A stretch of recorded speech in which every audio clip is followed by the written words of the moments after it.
सभी लोग जो है वो औरतों के साथ काम करते हैं, जितनी भी 10 संस्थाएं थी। और हम मोर्चे निकालते हैं, हम आंदोलन करते हैं, हम औरतों को बाहर लेकर जाते हैं। तो बहुत बार ऐसा होता है कि औरतें बहुत लिमिटेड समय के लिए बाहर आती हैं, 2 से 3 घंटे के से ज़्यादा औरतें आती नहीं हैं। 2 से 5 तक काम करो और बाद में घर पे। तो कभी सोचा है ऐसा क्यों होता है? क्योंकि जब औरतें बाहर आती है तो बहुत बार उन्हें पेशाब के लिए जाना पड़ता है, और वो जब पेशाब के लिए जाती है तो उसको वहाँ पे पैसे देने पड़ते हैं, और यही जो सुविधा है वो मर्दों के लिए मुफ्त है।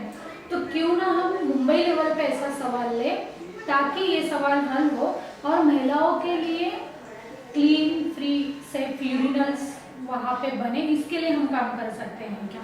तो फिर हमने मुंबई में आने के बाद एक मीटिंग की और उसमें तय हुआ कि मुंबई शहर में सार्वजनिक जगहों पे औरतों के लिए free, clean, safe, separate urinals के लिए संगठनों का संगठन, तो ऐसा लंबा चौड़ा नाम हमने देके इसकी शुरुआत 2011 में की। 32 ऑर्गेनाइजेशन इस पूरे प्रोसेस में हमारे साथ आई।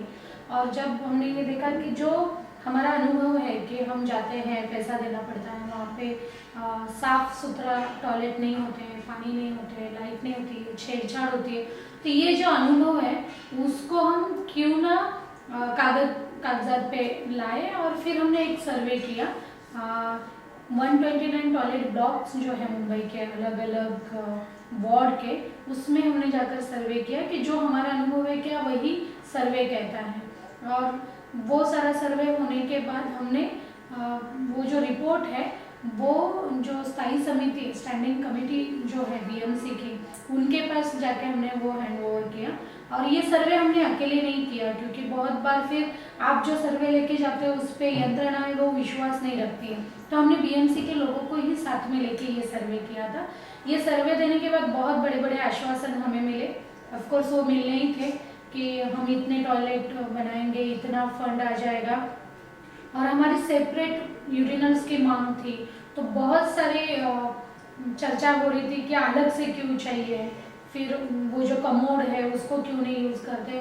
तो हमने अलग अलग डिज़ाइन भी ढूंढे कि हम क्या चाहते हैं किस, और हमें पता चला कि वो बीएमसी के बिल्डिंग में ही यूरिनल अलग से है, तो हमने वो भी बात की।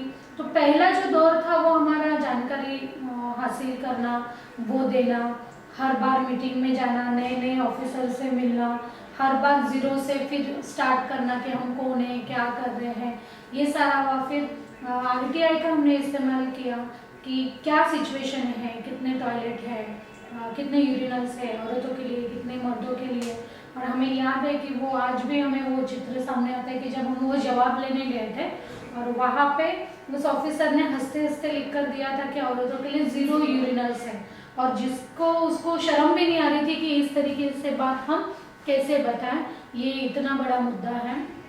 तो जो शुरुआत थी वो बहुत हमें टालने वाले थे कि लोग हमें हंसते थे, अभी ये इशू को लेकर काम करेंगे, यूरिनल्स मत बोलो, हम लोग महिला मुतारी कहते हैं, तो आप मुतारी मत कहो, कितना गंदा साउंड करता है सुनने के लिए, आप उसको स्वच्छता गृह बोलो, प्रसाधन गृह बोलो। तो ऐसी भी सारी चीज़ें आई। और उस दरमियान एक हमारे ध्यान में आया कि सकाळ अगर न्यूज़पेपर हम छोड़ेंगे तो बाकी कोई न्यूज़ वाले हमारी न्यूज़ नहीं लेते थे। तो हमने काफ़ी सारी कोशिश की थी कि कैसे लोगों से बात करें, क्या करें। और उसके बाद हमारे एक मीडिया के दोस्त ने ऐसे हमें बताया कि आपका जो नाम है वो बहुत लंबा चौड़ा है, तो उसी के अंदर अगर मुझे 200 लफ्ज़ों में अगर एक न्यूज़ लिखनी है तो 50 तो आपके नाम में ही चले जाते हैं, तो आपकी न्यूज़ कैसे बनेगी? तो क्यों ना आप ऐसा कोई कैची उसको नाम दो ताकि लोग सुने, देखे तो सही कि ये कैसे है। और फिर उन्होंने सजेस्ट किया कि राइट टू पी आप ये नाम दीजिए। इससे पहले भी राइट टू पी कैंपेन हुई थी जिसको लोगों का सपोर्ट नहीं मिला था, लेकिन ये कैंपेन ऐसी थी कि जब हमने 16 रेलवे स्टेशन के बाहर सिग्नेचर कैंपेन किया तो 50,000 हमें सिग्नेचर लोगों ने सपोर्ट के तौर पे दिए थे। 2,500 लोगों ने पोस्ट कार्ड भेजे थे कि हमें यूरिनल्स चाहिए। और वो नाम देने के बाद फिर थोड़ा थोड़ा सा मीडिया में अलग अलग जगह पे आने लगा, लेकिन सबसे बड़ा अगर बदलाव हुआ तो 2012 या 13 की शुरुआत 2012 में जब न्यूयॉर्क टाइम्स के फ्रंट पेज पे ये न्यूज़ आई कि मुंबई में कुछ ऐसे लोग इकट्ठा आए हैं और इस मुद्दे को लेकर वो काम कर रहे हैं, तो फिर हमारा यहाँ का मीडिया भी हिल गया, यंत्रणा भी हिल गई और फिर सब लोग राइट टू पी के साथ जुड़ गए। तो अगर हम अभी 6ठा साल हमें शुरू है, अगर हम देखेंगे तो काफ़ी राइट टू पी के एक्टिविस्ट मीडिया वाले ही बन गए हैं। अगर हम कुछ अपडेट नहीं देते हैं, अगर हम कुछ काम नहीं करते हैं, तो वो हमें उतने हक से सवाल भी पूछते हैं और वो फॉलोअप भी करते हैं। तो उस दरमियान अगर हम देखेंगे तो ये सारी चीज़ें हुई। जब हमें फिर हमें एक दिन न्यूज़ में ही पता चला कि जो राहुल शेवाड़े जी स्टैंडिंग कमेटी के चेयरमैन थे, उन्होंने कहा कि 500 करोड़ रुपया जो है वो यूरिनल्स के लिए रखा गया है। 37 करोड़ रुपया जो है 500 यूरिनल्स के लिए रखा गया। तो हम लोग तो सब शॉक हो गए कि भाई हमें कैसे पता नहीं, हम तो रोज उनके साथ काम करते हैं। फिर आरटीआई डालने के बाद पता चला कि ऐसे कोई भी सेपरेट बजट नहीं है कि जिससे आप यूरिनल्स बांध सकते हो या टॉयलेट बांध सकते हो। तो ये तो झूठ था ना, उन्होंने मीडिया के जरिए झूठ बोला था। तो फिर हमने आंदोलन किया आज़ाद मैदान में, वहाँ पे जब बात रखी, उसके बाद पहली बार जेंडर बजट में 75 लाख रुपए औरतों के यूरिनल्स के लिए आए। दूसरे साल में 1 करोड़ रुपया आया, तीसरे साल में 5.25 करोड़ रुपया आया, लेकिन उससे कुछ हुआ नहीं। वो सारे के सारे पैसे जो है वो लैप्स हुए। इस दरमियान हम लोग काफ़ी सारी चीज़ भी सीख रहे थे कि कैसे मीडिया से बात करनी है। फिर जो डेवलपमेंट प्लानिंग अथॉरिटी जो है उनके साथ भी हमने बात की। सुलक्षणा महाजन जो हमारे साथ जुड़ी हुई है, उन्होंने हमें बताया कि क्या रूल और रेगुलेशन है और कैसे आपका जो मुद्दा है वो नहीं क्या बोलते हैं उसको, सुलझ नहीं सकता है, क्योंकि उसमें ऐसा रूल है कि अगर आपको चाहिए तो आप टॉयलेट बांध सकते हो। मतलब कंपलसरी ऐसा लिखा नहीं कि ये जगह जो है वो आरक्षित है, आप टॉयलेट बांध सकते हो। तो ये सारी चीज़ें समझ में आने के बाद भी अगर पैसा भी आया, जगह भी आई, लेकिन अगर ऐसा रूल ही नहीं होगा तो भी आप बांध नहीं सकते हो। तो फिर उस तरीके के एडवोकेसी के मुद्दे उसमें ऐड है। और इन सारे चक्करों में हम एक सीढ़ी जो है वो चढ़ रहे थे कि जैसे जेंडर बजट में आया, सर्कुलर निकले जो डीएमसी का 2009 और 2011 का जो सर्कुलर था, जिसमें ये लिखा था कि फ्री यूरिनल्स है। दोबारा से ऐसे 3 सर्कुलर निकाले गए पिछले 3-3.5 सालों में कि वो वहाँ पे बोर्ड लगा होना चाहिए कि ये फ्री यूरिनल्स है, वहाँ पे पैसे नहीं लेने चाहिए, सफाई होनी चाहिए, जो भी हमारे मुद्दे थे कि वहाँ पे डस्टबिन होना चाहिए। ये सारी चीज़ों को लेकर सर्कुलर निकलना, सारे बीएमसी का सॉलिड वेस्ट मैनेजमेंट का जो पूरा स्टाफ है ये सारी प्रक्रिया से जुड़ा हुआ था कि हर महीना हम मीटिंग कर रहे थे। वार्ड लेवल पे हमारी कमेटी थी। मतलब जो मुद्दा लोगों ने कभी अपने नहीं लाया, वो उनके लिए 10वीं 12वीं मुद्दे पे था, वो पहले एजेंडे पे आया। जैसे मुमताज बोल रही थी 1 साल लगा मीडिया का अटेंशन लेने के लिए, वैसे ही हमें 3 साल लगे बीएमसी का अटेंशन लेने के लिए और रिकॉग्निशन लेने के लिए। तो उसमें भी हमने इतनी सारी इंटरेस्टिंग स्ट्रेटजीज हमने अपनाई कि जैसे आंदोलन है या पोस्ट कार्ड्स भेजना है, ये तो कुछ ट्रेडिशनल स्ट्रेटजीज उसमें थी, बिल्कुल थी, लेकिन वो छोड़ के भी जिसमें हमने हमारे मतलब हर एक मीटिंग के लिए हमें कुछ ना कुछ करना पड़ा है कि हमने ऐसे ही अपॉइंटमेंट मांगी है और हमें अपॉइंटमेंट कमिश्नर ने दी है, म्युनिसिपल कमिश्नर ने। 2.5 साल तो हमें अपॉइंटमेंट ही नहीं मिल रही थी, because he is the authority to decide about Mumbai. तो हमने भी ऐसी स्ट्रेटजीज किए कि अगर हमें अपॉइंटमेंट नहीं मिलेगी तो हम स्टेट असेंबली के सामने जाके पेशाब करेंगे, और वो मीडिया से एक तरफ से अलार्म था, अल्टीमेटम था, जिसकी वजह से ये लड़कियां कुछ पेशाब न कर जाए, इसकी डर से हमें जो अपॉइंटमेंट मिली पहली बार थी। उसके बाद भी हुआ कि अपॉइंटमेंट मिली, इसका मतलब ये नहीं है कि प्रोसेस स्ट्रीमलाइन हो जाती है। एक मीटिंग कमिश्नर के बाद होने के बाद काम करने वाले नीचे तय तक को जाने के लिए बहुत अलग तरीके से आपको रेपो बिल्डिंग और काम करना पड़ता है।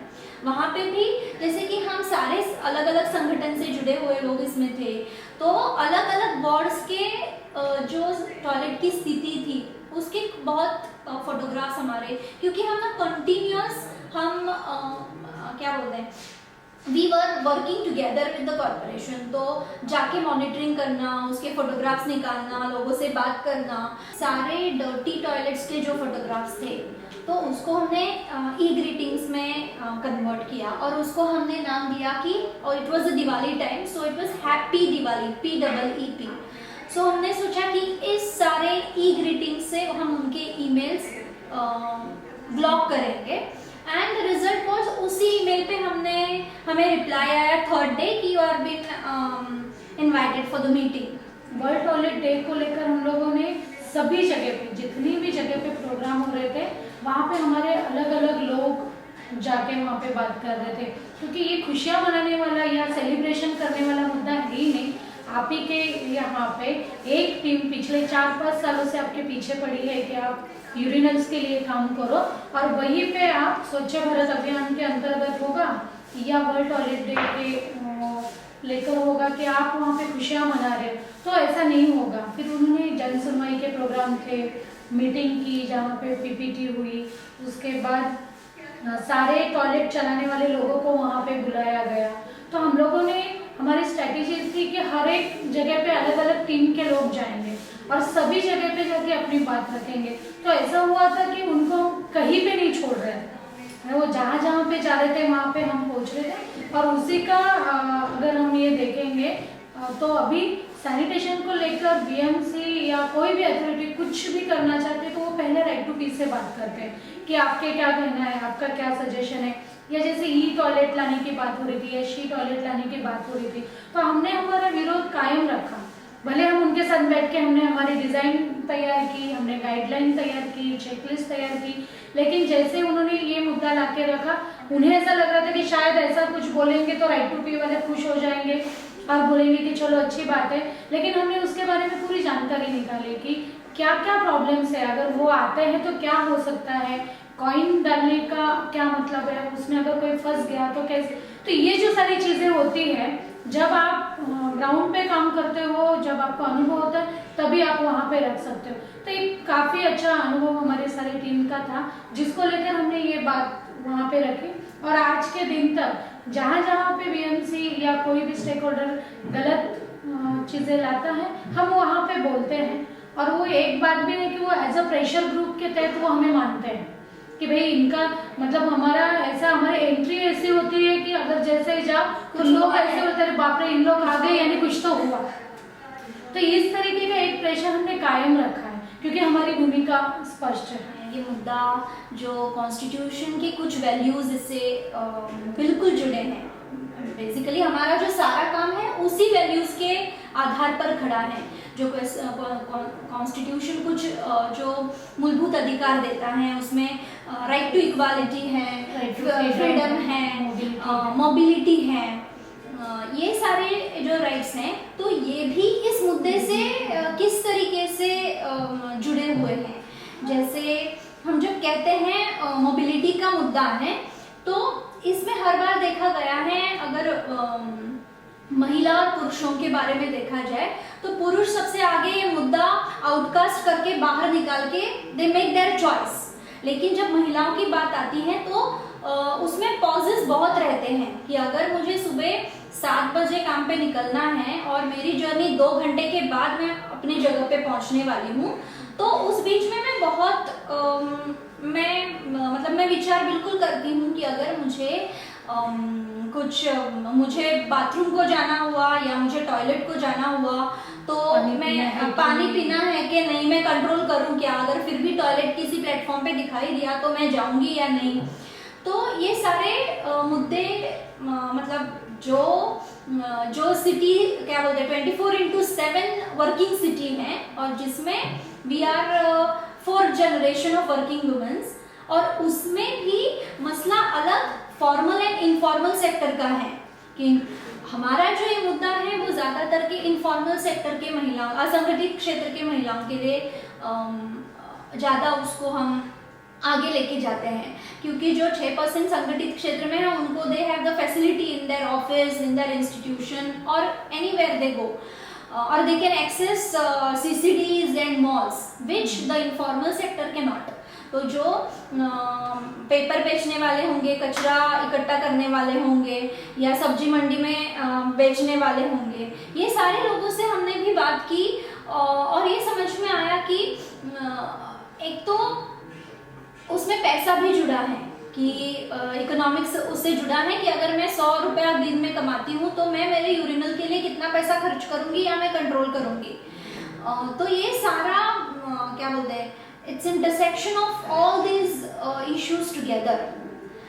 तो इस तरीके से मोबिलिटी का मुद्दा हमने इस कैंपेन से उठाया। जैसे मुमताज बोल रही थी कि डिग्निटी का मुद्दा ये कैसे रहा है, क्योंकि राइट टू पी अगर 2011 में आई, लेकिन कोरो का काम सैनिटेशन के ऊपर 1992 से चलते आ रहा है। तो उसमें आए हुए अनुभव कुछ अलग थे।